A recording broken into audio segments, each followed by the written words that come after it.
If you're planning a trip to Oman, this video is for you.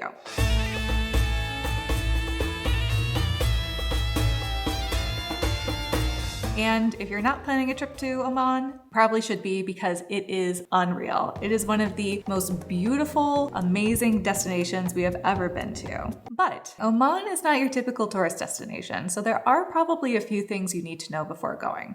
We were there for 3 weeks in January of last year, so here are some tips that we picked up along the way that'll help you navigate your experience in Oman both confidently and respectfully. Oman is really best seen by road travel. There really isn't any public transportation there that tourists can use, and taxis get pretty expensive pretty quickly. So what we recommend is renting a car. And if you're planning on going to places like Jebel Shams or Jebel Akhdar, or even Wahiba Sands, you really should be renting a 4x4. We did rent a sedan and we got away with it while we were there, but we ran into a few issues. The good news is that Oman has some of the best roads in the region. All of their highways are very modern and kept up very well, and most people stick to lane driving there, so you don't have to worry about chaos or disorganized driving. That said, you do have to stay alert, especially when you're in rural areas or driving at night.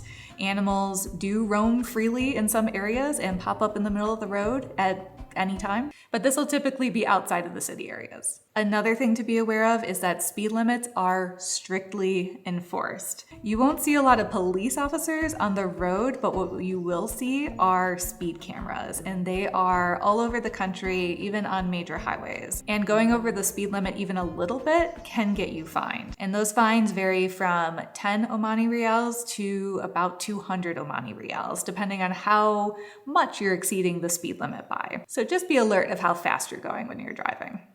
Omanis are incredibly welcoming, but dressing modestly is a sign of respect. And this is important for both men and for women. Light, breathable clothing that covers the shoulders and knees is the norm for public areas. This is incredibly important if you plan on visiting any of the mosques in the country that allow non-Muslim visitors in. The Sultan Qaboos Grand Mosque in Muscat is absolutely breathtaking, and non-Muslims are welcome to visit from 8 a.m. to 11 a.m. daily, except for on Fridays.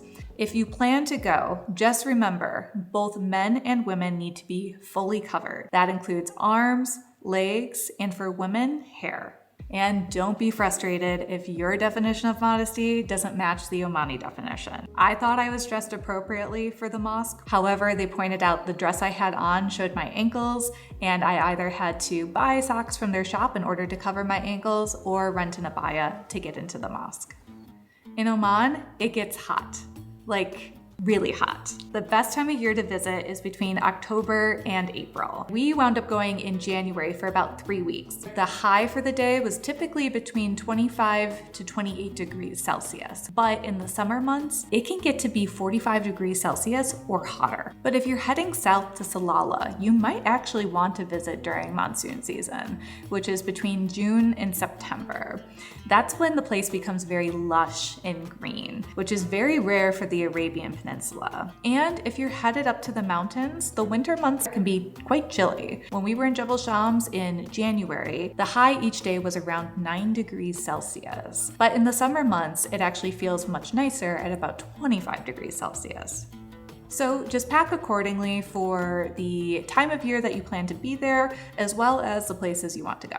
In Oman, the weekend actually starts on Friday, not Saturday like in the West. And Friday is a holy day that's reserved for prayer. Morning prayers are sacred, so expect many businesses, shops, and even gas stations to be closed until afternoon. It's a great time to relax or head out for a hike before it gets too hot. Just don't expect breakfast at a cafe unless you've planned ahead of time and found one that will be open. Also, know that Friday is not the only day that you're going to hear call to prayer. Call to prayer happens 5 times a day, every day of the week. The earliest prayer time typically is around 5 a.m. and the latest around 8 p.m.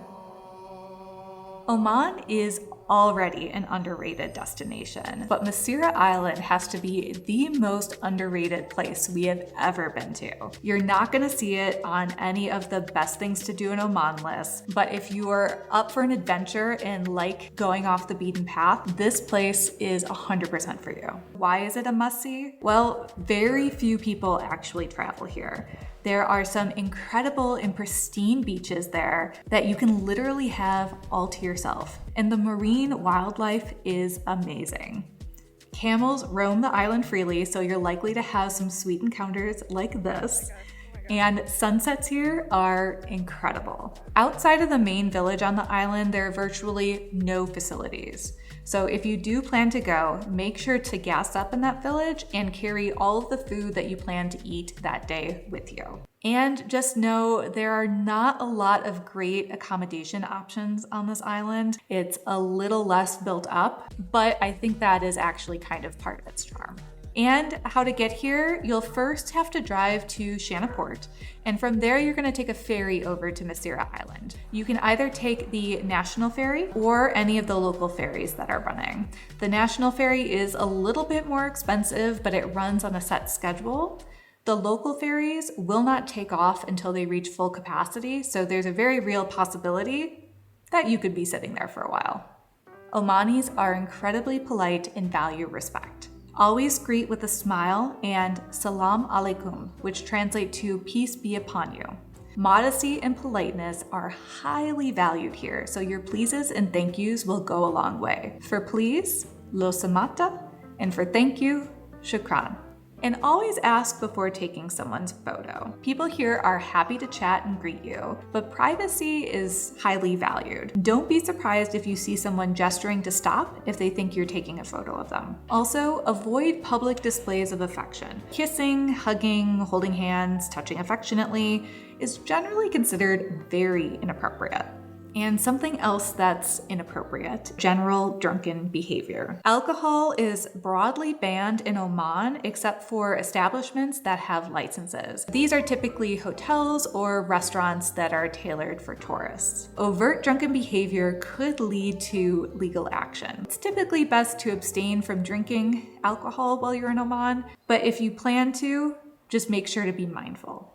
Major hotels and malls will take credit card, but small shops, roadside stalls, and rural accommodations usually won't.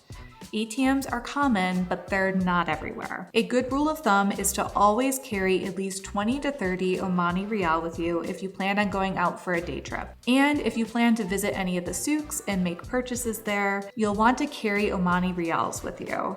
If you don't have a cellular plan that covers you while you're in Oman, you will want to make sure to get a local SIM card. Omantel and Ooredoo both have tourist plans with solid data packages, and they also offer eSIMs.